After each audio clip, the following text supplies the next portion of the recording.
Hello नमस्ते all, fitness को Sarika hair. स्वागत आहे तुमचं Sarika's life fitness food fun आणि फॅमिलीमध्ये. अलीकडे बऱ्याच लोकांकडून ऐकायला मिळतं की मॅडम माझं मेटाबॉलिझम खूप स्लो आहे, कमी आहे, माझं त्याच्यामुळे वजन कमी होत नाही. अलीकडे कोविडनंतर बरेच लोक हेल्थ कॉन्शियस झालेले आहेत, वेट लॉस, फिटनेस आणि बरंच आपण रीड वगैरे करतो. तर मेटाबॉलिझम हे काय आहे, तर ही एक शरीरामध्ये होणारी रासायनिक प्रक्रिया आहे की जी आपण खाल्लेलं अन्नपदार्थ आहे किंवा पेय आहे तर याचं जे रूपांतर आहे हे ऊर्जेमध्ये करते.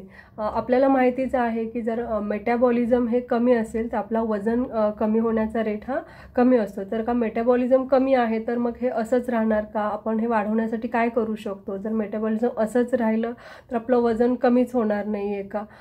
तर माझ्याकडेही बरेचसे वेट लॉससाठी, वजन कमी करण्यासाठी क्लायंट येतात. प्रत्येकासाठी प्रत्येकाच्या वजनानुसार, वेटनुसार सेम डाएट प्लॅन किंवा टिप्स आणि गायडन्स दिलेला असतो. पण जेव्हा वीकली किंवा महिन्याच्या नंतर जेव्हा मी वजन त्यांच्याकडून घेते, रिझल्ट घेते, तर कोणाचा एका महिन्यामध्ये 3 kg वेट लॉस झालेला असतो, कोणाचा 4 किलो, कोणाचा 5, कोणाचा 6 किलो. तर हे कशामुळे, तर हेच आहे एक्झॅक्टली मेटाबॉलिझम. मेटाबॉलिझम वाढवण्यासाठी काय करायचं, तर त्याच्यासाठी मी काही सोप्या 5 टिप्स देणार आहे. पण तत्पूर्वी तुम्ही चॅनलवरती नवीन असाल आणि अजून सबस्क्राईब केलेलं नसेल तर पटकन सबस्क्राईब करायचं आहे आणि बेल आयकॉन प्रेस करायचं आहे की तुम्हाला प्रत्येक व्हिडिओचं नोटिफिकेशन मिळेल.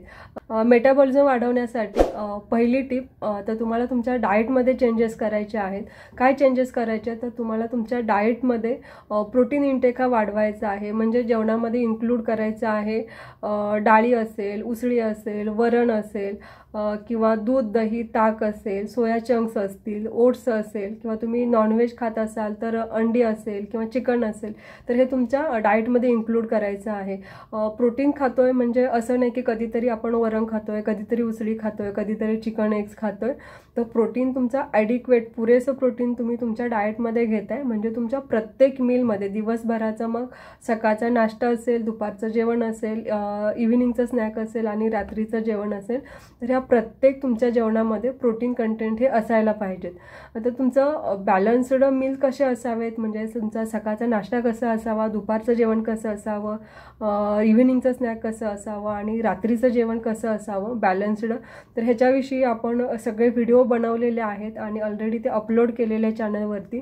लिंक मी डिस्क्रिप्शन बॉक्समध्ये देत आहे, तर तुम्ही जाऊन तेही व्हिडिओ सगळे नक्कीच बघू शकता. तर पहिली टिप काय आहे मेटाबॉलिझम वाढवण्यासाठी, तर तुम्ही तुमच्या डाएटमधला जो प्रोटीन इंटेक आहे तर तो वाढवायचा आहे आणि दिवसभरामधल्या प्रत्येक मीलमध्ये तुम्हाला प्रोटीन घ्यायचं आहे. दुसरी टिप आहे भरपूर पाणी प्यायचं आहे. जेव्हा पण आपली बॉडी डिहायड्रेट होते तर मेटाबॉलिझम हे स्लो डाऊन व्हायला लागतं. आपल्याला माहीतच आहे की जी ह्युमन बॉडी जी आहे ती 70%, 70% पाण्याने व्यापलेली आहे. आणि जेव्हा आपण पाणी कमी प्यायला लागतो, बॉडी डिहायड्रेट होते आणि मेटाबॉलिझमसुद्धा स्लो डाऊन व्हायला लागतं. जनरली उन्हाळ्यामध्ये आपण पुरेसं पाणी पितो, भरपूर पाणी पितो, कारण आपल्याला तहान लागते. पण पावसाळा असेल किंवा हिवाळा असेल तर आपण इथे खूप कमी पाणी पितो कारण आपल्याला तहान लागत नाही आणि इथेच आपली चूक होते. प्रॉपर जर मेटाबॉलिझम ठेवायचं असेल तर सफिशियंट, भरपूर पुरेसं पाणी पिणं हे खूप गरजेचं आहे. सो सीझन कुठलाही असो, जर तुमचं मेटाबॉलिझम स्लो आहे, तुमचं वजन स्लोली कमी होतं आहे, म्हणजे तुम्ही सगळं करताय तरी तुमचं वजन प्रॉपर कमी होत नाही, तर चेक कराल की तुमचा वॉटर इंटेक जो आहे तो पुरेसा आहे का.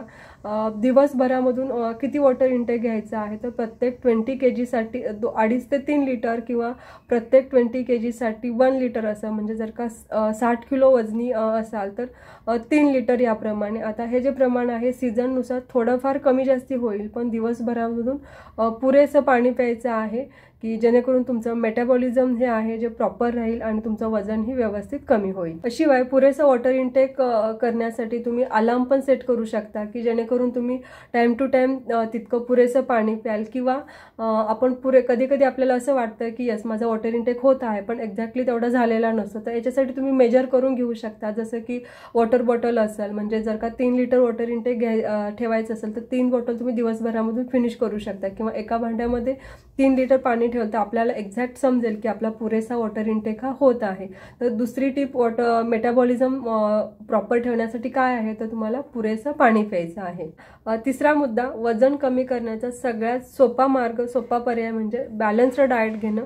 काही लोक वजन कमी करायचं आहे, डाएट फॉलो करते म्हणजे काय करतात तर खूप कमी खातात, खूप कमी इंटेक घेणं, खूप कमी जेवण घेणं, कॅलरी इंटेक खूप कमी करणं किंवा लो कार्ब, नो कार्ब डाएट. तर असे नंबर ऑफ डाएट आहेत की जे सस्टेनेबल नाहीत आणि जे अनहेल्दी आहेत आणि याच्यामुळे तुमचं वजन कमी होण्यापेक्षा शिवाय तुमचं मेटाबॉलिझम वाढण्याच्या ऐवजी मेटाबॉलिझम हे खूप स्लो डाऊनच होतं आणि त्याच्यामुळे वजन हे कमीही होत नाही. तर असं न करता, म्हणजे वजन कमी करायचं आहे तर फक्त जेवण कमी न करता बॅलन्स्ड डाएट घ्या की जेणेकरून तुमचं मेटाबॉलिझमही वाढेल आणि वजनही कमी होईल. लक्षात ठेवा, वजन कमी करण्यासाठी किंवा मेटाबॉलिझम वाढवण्यासाठी ओन्ली तुम्ही किती खाताय याच्यापेक्षा हे महत्त्वाचं आहे की तुम्ही काय खाताय, किती खाताय आणि कुठल्या वेळामध्ये खाताय. सो ड्रास्टिक चेंजेस न करता स्टेप बाय स्टेप चला आणि जेवण हे अगदी ड्रास्टिक कमी न करता व्यवस्थित बॅलन्स्ड घ्या. की बॅलन्स्ड म्हणजे काय तर तुम्ही तुमच्या प्लेटमध्ये प्रॉपर कार्बोहायड्रेटही घ्या, फायबरही घ्या, सोबत फॅट कंटेंटही घ्या आणि पुरेसं प्रोटीनही घ्या. तर जेवण फक्त कमी न करता बॅलन्स्ड घ्या, पोर्शनमध्ये घ्या की ज्याच्याकडून तुमचं वजनही कमी होईल आणि मेटाबॉलिझमही वाढेल.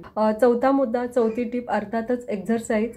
तुमचं मेटाबॉलिझम हे खूप कमी आहे, स्लो आहे, तुम्ही डाएट फॉलो करताय, सगळं करताय तरी तुमचं वजन कमी होत नाही, तर याचा अर्थ तुमचं मेटाबॉलिझम हे स्लो आहे, कमी आहे आणि मेटाबॉलिझम कमी असण्याची खूप सारी कारणंही आहेत. पण तुम्ही एक्झरसाईज करू शकता की जेणेकरून तुमचं मेटाबॉलिझम वाढू शकतं. एक्झरसाईज म्हणजे कुठले एक्झरसाईज तुम्ही करू शकता तर फास्ट वॉक असेल, ब्रिस्क वॉक असेल किंवा हाय इंटेन्सिटी एक्झरसाईज असेल, सायकलिंग असेल, जिम एक्झरसाईज असेल किंवा स्ट्रेंथ ट्रेनिंग असेल, कुठलेही एक्झरसाईज तुम्ही करू शकता की जे तुम्हाला आवडतात, कम्फर्टेबली करू शकता. पण ओन्ली एकदम स्लो एक्झरसाईज किंवा ओन्ली योगा तर याचा खूप तितका फायदा मेटाबॉलिझम वाढण्यासाठी होणार नाही. तर ओव्हर सांगितल्याप्रमाणे तुम्ही असे एक्झरसाईज करा की ज्याच्यामुळे तुमचं मेटाबॉलिझम वाढेल, जास्तीत जास्त कॅलरी बर्न होतील आणि वजनही कमी होईल. आठवड्यातून ॲटलिस्ट तुम्ही 5 दिवस तरी असे एक्झरसाईज करा की ज्याचा तुम्हाला जास्तीत जास्त फायदा होऊ शकतो. पाचवी टिप म्हणजे 7 ते 8 तासांची पुरेशी झोप. आपलं वजन आणि झोप यांचा खूप जवळचा संबंध आहे. काही लोक सांगतात की मी 4 तास झोपलो तरीसुद्धा मला फ्रेश वाटतं किंवा मी 5 तास झोपले तरी मला फ्रेश वाटतं, मला रात्र उशिरापर्यंत काम करावं लागतं. तर या सगळ्यामुळे काय होतं, आपलं जे पूर्ण जे सायकल आहे तर ते डिस्टर्ब होतं. जर का आपण प्रॉपर 7 ते 8 तासांची शांत आणि व्यवस्थित जर झोप घेत असू तर या वेळामध्ये इन्सुलिन लेवल कमी होते की ज्याच्यामुळे मेटाबॉलिझम वाढायला मदत होते. सोबतच 7 ते 8 तासांची जर आपण प्रॉपर व्यवस्थित शांत झोप घेत असू तर हे हॅपी हार्मोन सिक्रेट करायला मदत करतात. शिवाय काही इम्पॉर्टन्स हार्मोन्स आहेत तर तीही सिक्रेट होतात. तर ह्या सगळ्यांचा परिणाम म्हणजे मेटाबॉलिझम वाढतं आणि वजन कमी व्हायला मदत होते. म्हणजे हे लक्षात ठेवा की जर तुम्ही पुरेशी झोप घेतली शांत 7 ते 8 तासांची तर ह्याचा उपयोगी आपल्याला मेटाबॉलिझम वाढण्यासाठी आणि व्यवस्थित वजन कमी होण्यासाठी मदत होऊ शकते. तर पाचवी टिप आहे, मेटाबॉलिझम वाढवण्यासाठी आणि वजन कमी करण्यासाठी 7 ते 8 तासांची पुरेशी झोप घेणं हे खूप गरजेचं आहे. ह्या ज्या सांगितलेल्या 5 ज्या टिप्स आहेत तर होप तुम्हाला तुमच्या वेट लॉस आणि फॅट लॉस जर्नीमध्ये नक्की युजफुल असतील. तुमचे अजून काही वेट लॉस आणि फिटनेस रिलेटेड अजून काही प्रश्न असतील तर तुम्ही कमेंट करून नक्कीच विचारू शकता. मी नक्की प्रयत्न करेन की तुम्हाला त्याचा आन्सर देईन. सोबतच या टिप्स फॉलो करून तुम्हाला जे रिझल्ट येतील तर तेही सांगायला बिलकुल विसरू नका. आजचा हा व्हिडिओ आवडल्यास व्हिडिओला नक्की लाईक करा, शेअर करा तुमच्या खूप साऱ्या फ्रेंड्सला. लवकरच भेटूयात अजून एका नवीन व्हिडिओमध्ये नवीन माहितीसह. थँक्यू.